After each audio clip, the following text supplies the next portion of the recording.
Hey, good morning everyone. So I'll be sharing with you my reflection today.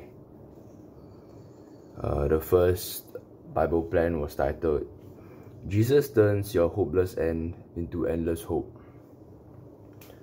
So there are three types of deliverance.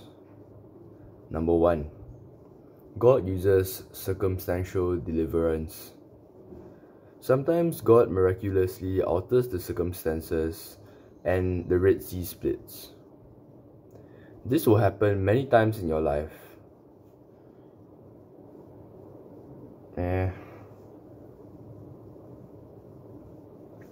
I guess if I think about it, yeah, definitely. In the form of my car accident.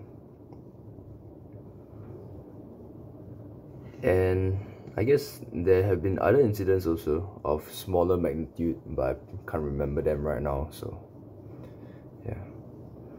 Number two, God uses personal deliverance. God changes you from the inside. You get a new dream, a new vision, a new attitude, and a new perspective. For example, maybe when I was quarantined in my aunt's house, isolated for around 10 to 14 days, God changed me. Yeah. You know what Jesus wants us to do is truly be born again in Him, to leave our old selves behind and to lead a new life. Number three, God's ultimate deliverance is heaven. God has not promised to remove all of your pain in this world or solve every one of your problems. We are on earth. There is pain, sorrow, and suffering. It makes a lot of sense, you know? There is only one way to get to heaven. Jesus said, I am the way, the truth, and the life. No one comes to the Father except through me. John chapter 14 verse 6.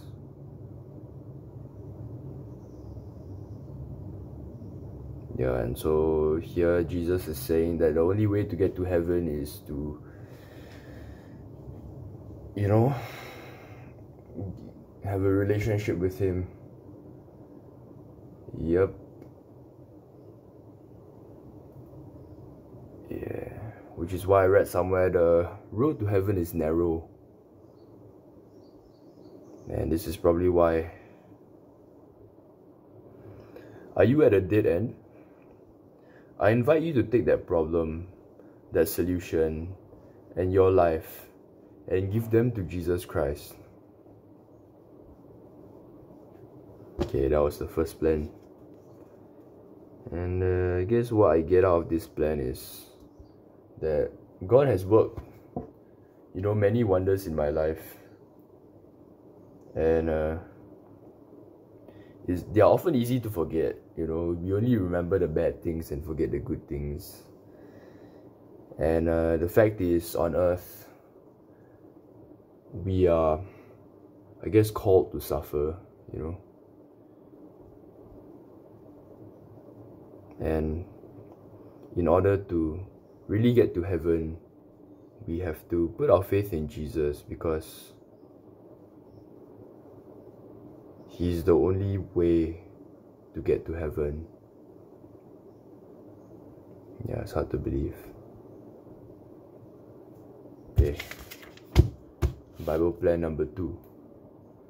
It's titled, The Truth That Sets Us Free. Truth and freedom are constant companions.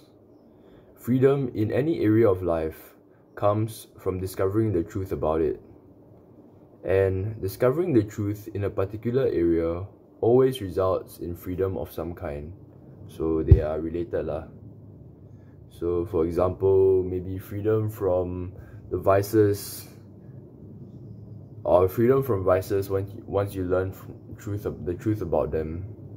So maybe an example would be freedom from pornography. Once you learn about the detrimental effects of pornography, and you really don't want to, have them ingrained in your life.